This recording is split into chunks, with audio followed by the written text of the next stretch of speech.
Juventus regression a decade in the making. Following Wednesday's Coppa Italia final defeat to Inter, it was confirmed Juventus will finish the 2021-22 season without a trophy for the first time since 2011. Last season under Andrea Pirlo, Juventus not winning Serie A was in itself shocking, but this season has only shown further regression. Massimiliano Allegri returning to replace Pirlo after his single season in charge was viewed as a means to halt that slide, but Juve will not just likely finish 10 points off the Serie A title winners, and without a trophy this term. The Bianconeri are set to finish with a double-digit deficit in a season where the champions will not break the 85-point barrier. How much the Turin club spend relative to the rest in Italian football must be brought into context.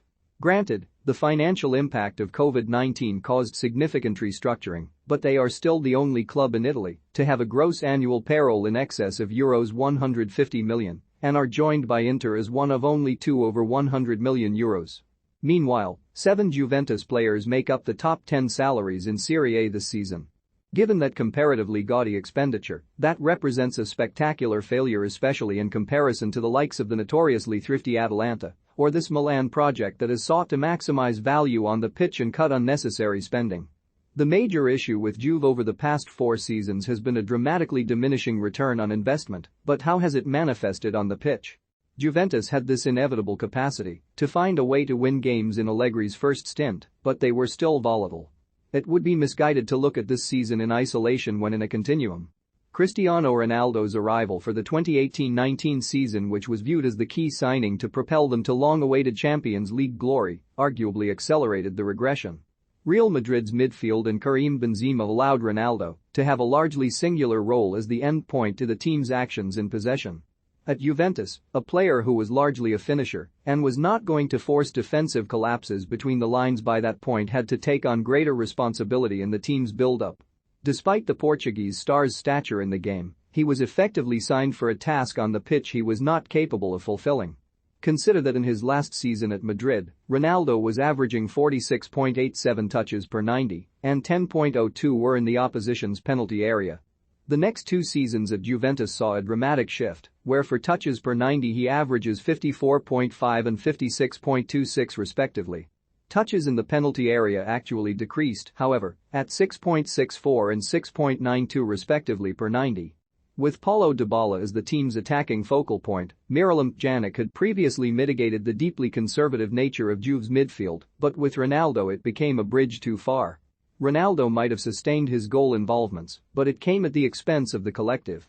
The Bianconeri came no closer to winning the continental silverware he was brought to Turin to secure, but, more importantly, declined domestically and were suddenly challenged for what had become a fait accompli. That decade in Serie A. Pjanic's departure at the end of 2019-20 further accelerates that regression. Despite the arrivals of Arthur, Alvaro Morata, Federico Chiesa and Weston McKennie that off-season, as well as Adrian Rabiot, Matthijs de Ligt and Dejan Kulusevski the previous off-season. Arguably, the additions of Rabiot, McKennie and Arthur have only further reinforced the rigidity of Juve's midfield over the years. Pjanic's final season saw him average 1.21 chances from open play per 90, along with 10.34 passes into the final third and 0.13 for expected assists at 92.66 touches. Not one Juventus midfielder since has been able to match all of those averages individually, and trying to replace them in an aggregate creates different requirements elsewhere. Amid Dybala's increasingly marginalized status upon Ronaldo's arrival, it necessitated someone like Morata, whose fantastic movement and ability to incorporate the players around him is paired with erratic finishing in front of goal. It represents a sizable trade-off. Still, Morata leads the Bianconeri for chances created, 1.63, in open play per 90 in all competitions this season. That provides some context for this season and Dusan Vlahovic's arrival, because he is almost the opposite to Morata, cold-blooded in front of goal, but much less flexible in build-up play and movement off the ball. Yet, while he creates fewer chances in open play, 0.81, than Morata, the quality of his shots, 0.13 xG per shot, is still lower than Morata's average of 0.16. It all matters because, with the exception of Inter and Lazio, the Bianconeri still keep more of the ball than anyone else in Serie A. They both can and cannot afford for their midfield to be so palpably one-dimensional. while Juventus rank 19th across the top 5 leagues in Europe for touches per 90, 678.46 in all competitions. They rank 32nd for big chances created per 90, 1.56, and 50th for passes into the final third, 53.02, calling into question the nature of their possession and how they actually generate their chances. With that all in context, it can be difficult to definitively assess someone like Fabio Moretti or where he best suits in a system of play because it is akin to developing an emotional attachment to a captor. Yet Dybala's forthcoming departure from Turin at the end of this season is symbolic, let alone if he ends up somewhere else in Serie A.